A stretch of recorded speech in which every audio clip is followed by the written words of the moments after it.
જો 270 થોડુંક જે રિસેન્ટનો જે સ્વિંગ્સ આવ્યા તો એની આસપાસની ખરીદારી છે એમની. અ, અગર જો હું સપોર્ટ લેવલની વાત કરું તો 230 228 નો એક સ્ટ્રોંગ સપોર્ટ ઝોન છે.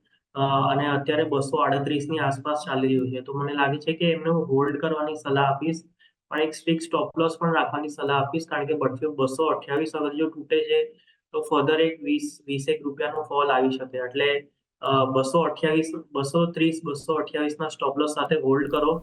અને અગર જો પોસિબલ હોય તો થોડુંક એવરેજ કરી નાખો, તો અગર જો 250 સુધીની એક પુલબેક આવે તો ત્યારે એમને એક્ઝિટ લેવાની પોસિબિલિટી આવી શકે.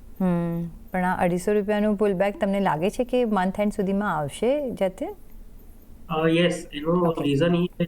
યસ, કારણ કે એક પ્રીવિયસ સપોર્ટની આસપાસ છે. 230 નો એક સ્ટ્રોંગ સપોર્ટ છે, તો પુલબેક આવશે તો સારો એવો પુલબેક આવશે.